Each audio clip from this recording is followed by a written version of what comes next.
What's up, everyone? Sam here from ByteByByte.com. Today, I'm going to tell you why most mock interviews are a complete waste of time. Alright, so you've probably heard going through your interview prep that mock interviews are an important thing to do. And you may have even heard that from me, because that is something that I've said in the past.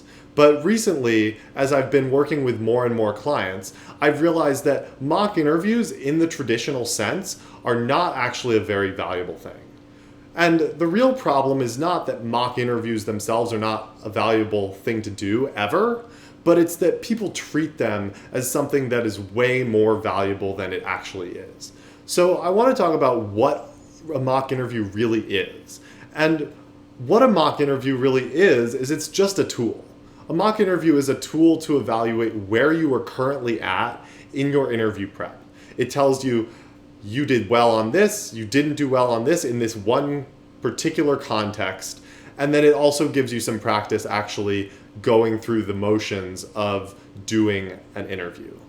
But the problem with mock interviews is that it's lacking much beyond that. A mock interview is not going to help you learn how to solve problems more effectively.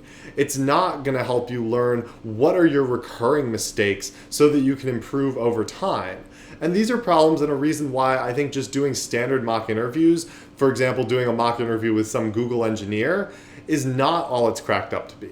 Because there are really three specific problems that I see over and over again when I look at people doing mock interviews.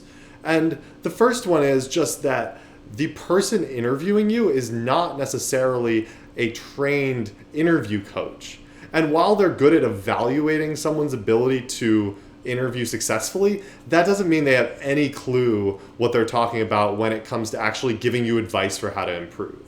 So they'll give you feedback on your interview, and then it's your responsibility to actually take that feedback and figure out what to do with it. And if you don't have the context and the overarching process for preparing for your interviews, it can be very difficult to actually figure out how to do something meaningful with that feedback. The second thing is that you're only usually doing one interview with these people. They're not seeing you over time, and that's a huge problem as well because it means that you're not getting that continuity. And the continuity is key because the continuity, when you do a mock interview, you might do well on one problem, you might do badly on another problem, and it's just normal, right? There's a random variation and noise in your results. And it also depends on the person who's actually interviewing you, how they decide to actually evaluate you. And so there's a lot of variance there, and the feedback might differ, and then you don't actually get continuity. So you're going to get feedback on the same things over and over again, and maybe those things are not really what the core issue is. So this all goes back to, do you actually know how to evaluate the feedback you're getting, and is the feedback that you're getting helpful? The third thing is that I see a lot is that there's a lot of advertising for get a mock interview with a Google engineer. And so people say, oh, well, I'm interviewing at Google. That sounds great. But the problem with that is that that's tapping into this fallacy where we believe that the problems that people have been asked or the problems that the mock interviewer is going to ask are going to be the same or similar to the problems that we get asked in our interview. And yes, there may be some overarching connection between different problems in terms of the types of problems that companies ask, but this really isn't a good reason to do tons of mock interviews. You should never be preparing for your interview by hoping that you're going to see a problem that you've already seen before. You need to focus on, how do I get better at solving these problems so that I can interview more effectively. And if you check out in the description, I will put a link to a blog post that I wrote about how to get unstuck in your interview. And so this will really help you in that sort of situation, but it teaches you it's not about memorizing the solution, but it's actually about finding the solution and learning the processes for doing that. So if mock interviewing sucks so much, what is the alternative, right? Obviously you need to get practice and you need to prepare for your interviews.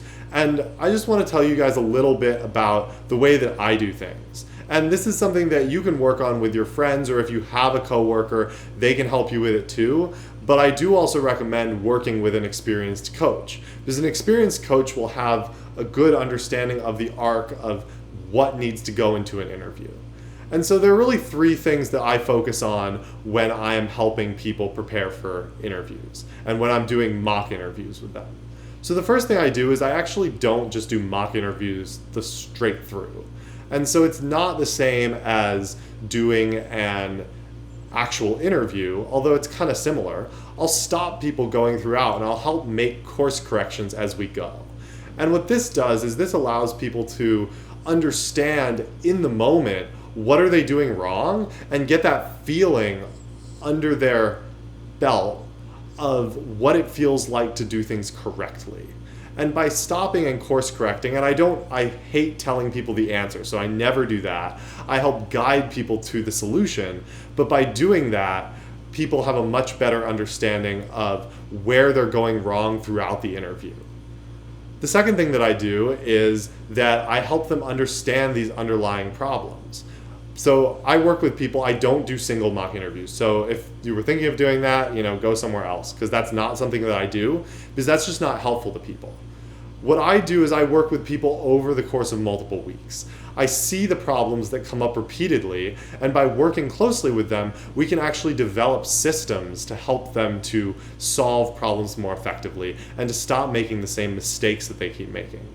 So to give you an example, some people start coding right at the beginning of their interview. They sit down, they hear the problem, they immediately write some code.